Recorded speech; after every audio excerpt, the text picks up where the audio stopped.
శ్రీమన్మహాభారతము 689వ రోజు. ఓం అస్మద్గురుభ్యో నమః. నారాయణం నమస్కృత్య నరం చైవ నరోత్తమం దేవీం సరస్వతీం వ్యాసం తతో జయం ఉదీరయేత్. శ్రీమన్మహాభారతము 3వ పర్వము, వనపర్వము లేదా అరణ్య పర్వము. అందులో 2వ అధ్యాయం. సూత మహానుభావుడు శౌనకాది మహర్షులందరికీ ప్రవచనం చేస్తూ ఈ రకంగా చెబుతూ ఉన్నాడు. ఓ మహర్షులారా, వైశంపాయన మహర్షి జనమేజయ మహారాజుకు శ్రీమన్మహాభారతాన్ని ఉపదేశం చేస్తూ ఇలా చెబుతూ ఉన్నాడు. ఓ రాజా, శౌనకుడు ధర్మరాజుకు ఈ రకంగా ఉపదేశం చేస్తూ ఉన్నాడు. ఓ ధర్మజా, జ్ఞానులైనటువంటి వారిని, యోగులైనటువంటి వారిని, ఇంద్రియ నిగ్రహము కలిగినటువంటి వారిని ఈ ఆసక్తి అనేటటువంటిది, అంటే సంసారము మీద ఉండేటటువంటి ఆసక్తి తన ప్రభావాన్ని చూపించలేదు. పద్మపత్రేష్వివోదకం, తామరాకు మీద నీరు ఎట్లాగైతే అంటదో, ఈ మహానుభావులను కూడా ఆ సంసారము మీద ఉండేటటువంటి ఆసక్తి అనేటటువంటిది తన ప్రభావాన్ని చూపించలేదు. ఇక కోరికలు, ఈ విషయముల మీద ఉండేటటువంటి రాగము, దీనివలన కామము పుట్టి కామము కోరికగా మారుతుంది, కోరిక తృష్ణగా మారుతుంది. అది కావాలి కావాలి కావాలి అనిపిస్తూ ఉంటుంది. ఈ తృష్ణాహి సర్వపాపిష్ట, ఈ తృష్ణ అన్నింటికంటే పాప ప్రవృత్తిని కలిగిస్తుంది. ఇక ప్రతిరోజు మానసికమైనటువంటి ఉద్వేగాన్ని కలిగిస్తూ ఉంటుంది. అట్లా ఘోరమైనటువంటి పాప పరంపరలోనికి ఈ తృష్ణ మానవుడిని నెట్టేస్తూ ఉంటుంది. ఎంత బుద్ధిమంతులకైనా ఈ తృష్ణ విడువశక్యము కానటువంటిది. శరీరం నశిస్తూ ఉన్నా ఈ తృష్ణ మాత్రము నశించదు. ఈ తృష్ణ అనేటటువంటిది ప్రాణాంతకమైనటువంటి రోగము. దీన్ని విడిచిన వానికే సుఖము లభిస్తుంది. ఈ తృష్ణకు, అంటే బలమైనటువంటి కోరికకు ఆద్యంతాలే లేవు. కాలిన ఇనుపగుండులాగా ఇది ప్రాణులను నాశనము చేస్తూ ఉంటుంది. కర్ర తన నుండి పుట్టినటువంటి నిప్పు వల్లనే ఎట్లా నశిస్తుందో, తథా కృతాత్మా లోభేన సహజేన వినశ్యతి.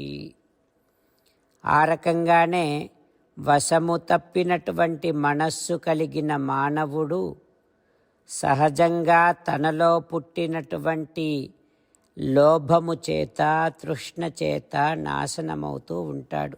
అంటే మనస్సు వశములో లేకపోతే మానవుడు నాశనమవుతాడు. ప్రాణులందరికీ మృత్యువు వల్ల భయమున్నట్టుగా, ధనవంతులందరికీ రాజు వల్ల భయమున్నట్టుగా, మానవుడు నీటి వలన, నిప్పు వలన, దొంగల వలన, తనవారి వలన ఎల్లప్పుడూ భయపడుతూనే ఉంటాడు. అంటే ఇవి భయాన్ని కలిగిస్తూనే ఉంటాయి అంటూ శౌనకుడు ధర్మరాజుకు ఉపదేశం చేస్తూ ఉన్నాడు. ఆ తర్వాత ఏం జరుగుతుందో రేపు తెలుసుకుందాం. జై శ్రీమన్నారాయణ. జై శ్రీమన్నారాయణ. అమ్మా నాన్నలకు సాష్టాంగ నమస్కారం చేద్దాం. మన ఆచార్యవర్యుల శ్రీచరణారవిందములకు సాష్టాంగ నమస్కారం చేద్దాం. శ్రీ వేదవ్యాస మహర్షుల వారి దివ్య పాదారవిందములకు సాష్టాంగ నమస్కారం చేద్దాం. శ్రీ విఘ్నేశ్వర స్వామి వారి శ్రీచరణారవిందములకు సాష్టాంగ నమస్కారం చేద్దాం. శ్రీమన్మహాభారత గ్రంథరాజమునకు శిరస్సు వంచి నమస్కరిద్దాం.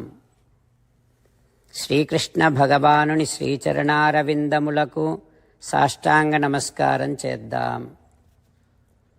మన హృదయ మందిరములోనే అంతర్యామిగా వేంచేసి ఉన్నటువంటి శ్రీమన్నారాయణుడిని సేవిస్తూ మనని మనము స్వామికి సమర్పించుకుంటున్నామనే భావనాపూర్వకముగా సాష్టాంగ నమస్కారము చేస్తూ స్వామి నామ సంకీర్తన చేద్దాం.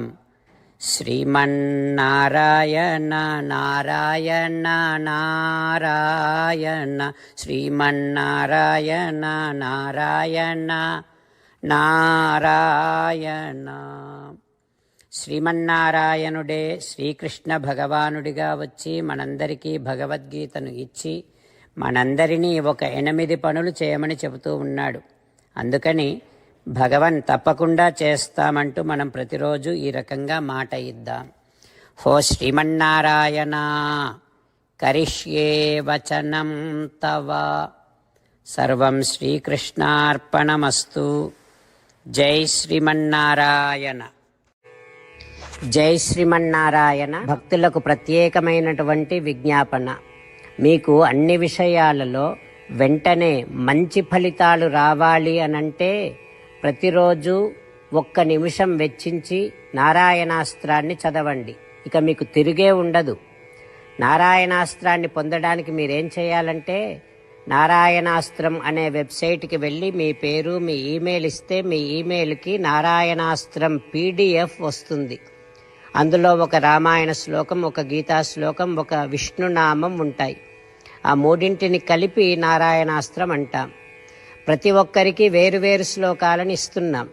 ఆ రకంగా ఎవరి శ్లోకాన్ని వారు ప్రతిరోజు తప్పనిసరిగా చదవటం వలన ప్రతిరోజు ప్రతి 24,000 భక్తులతో ఒకసారి సంపూర్ణ రామాయణ పారాయణ, 33 సార్లు శ్రీమద్ భగవద్గీత పారాయణ, 24 సార్లు శ్రీ విష్ణు సహస్రనామ స్తోత్ర పారాయణ జరుగుతుంది. ప్రతి ఒక్కరికి అంతటి విశేష ఫలితము ప్రతిరోజు లభిస్తుంది. అందుకని మీరు మీ కుటుంబ సభ్యులు అందరూ ఒక్కొక్కరు ఒక్కొక్క నారాయణాస్త్రాన్ని వెంటనే పొందండి. జై శ్రీమన్నారాయణ. శ్రీమద్ భగవద్గీత సారాంశముగా 18వ అధ్యాయములో 65 నుంచి 69 శ్లోకముల ద్వారా శ్రీకృష్ణ భగవానుడు మనందరినీ ఒక 8 పనులు చేయమని చెబుతూ పరమాత్మ ఈ రకంగా అంటూ ఉన్నాడు. ఎవరెవరైతే నేను చెప్పిన ఈ 8 పనులు చేస్తారో వారందరూ నాకు చాలా ఇష్టమైన వారవుతారు. అప్పుడు వారిని నేను సకల పాపముల నుండి సకల దుఃఖముల నుండి విముక్తులను చేసి నా అంతటి వారిగా చేసుకుంటా, తరగని ఆనందాన్ని అనుభవింపచేస్తా. నిజమే చెబుతున్నా, ప్రమాణము చేసి చెబుతున్నా అంటూ సాక్షాత్తుగా దేవదేవుడైన శ్రీమన్నారాయణుడైన శ్రీకృష్ణ భగవానుడే మనను ఈ 8 పనులు చేయమని చెబుతూ ఉన్నాడు కనుక హో శ్రీమన్నారాయణ కరిష్యే వచనం తవ, తప్పకుండా చేస్తా, నువ్వు చెప్పినట్టే చేస్తా అంటూ మనం ప్రతిరోజు దేవదేవుడైన శ్రీమన్నారాయణుడికి ఈ రకంగా మాట ఇద్దాం. హో శ్రీమన్నారాయణ, నువ్వు చెప్పినట్టే నేను నిన్నే సంతతము ధ్యానము చేస్తూ ఉంటా. హో శ్రీమన్నారాయణ, నువ్వు చెప్పినట్టే నేను నీ భక్తుడిగానే ఉంటా. హో శ్రీమన్నారాయణ, నువ్వు చెయ్యమన్నట్టే నేను నా విధులను కర్తవ్యాలను నీ సేవగా నీ తృప్తి కోసమనే సక్రమంగా నిర్వర్తిస్తూ ఉంటా. హో శ్రీమన్నారాయణ, నువ్వు చెప్పినట్టే నేను నీవాడిని అనే మహావిశ్వాసాన్ని సంతతము కలిగి ఉంటూ నా హృదయములో నీకే నమస్కరిస్తూ ఉంటా. హో శ్రీమన్నారాయణ, మామేకం శరణం వ్రజ, నన్నొక్కడిని మాత్రమే శరణు వేడుకో అని నువ్వే అన్నావు కనుక నేను నిన్ను ఒక్కడిని మాత్రమే శరణు వేడుకుంటా. హో శ్రీమన్నారాయణ, మా శుచః, ఇక దుఃఖించకు అని నువ్వే నాకు భరోసా ఇస్తూ ఉన్నావు కనుక నేను ఇక దుఃఖించను. హో శ్రీమన్నారాయణ, నువ్వు చెప్పినట్టే నువ్వు నా కోసమని చెప్పిన శ్రీమద్భగవద్గీతను ఎప్పుడో ఒక్కసారి కాకుండా ప్రతిరోజు కనీసం ఒక్క శ్లోకాన్నైనా అనుసంధానము చేస్తూ గీతోపదేశాన్ని జ్ఞాపకం చేసుకుంటూ ఉంటా. హో శ్రీమన్నారాయణ, నువ్వు చెప్పినట్టే నువ్వందరి కోసమని చెప్పిన శ్రీమద్భగవద్గీతను తెలియని భక్తులందరికీ తెలియచేసే నా వంతు ప్రయత్నాన్ని నిరంతరము కొనసాగిస్తూనే ఉంటా. హో శ్రీమన్నారాయణ, నేను నువ్వు చెప్పినట్టే చేస్తా, నీకు నచ్చినట్టే ప్రవర్తిస్తా, నీకోసమే పని చేస్తూ ఉంటా. కరిష్యే వచనం తవ. సర్వం శ్రీకృష్ణార్పణమస్తు. జై శ్రీమన్నారాయణ.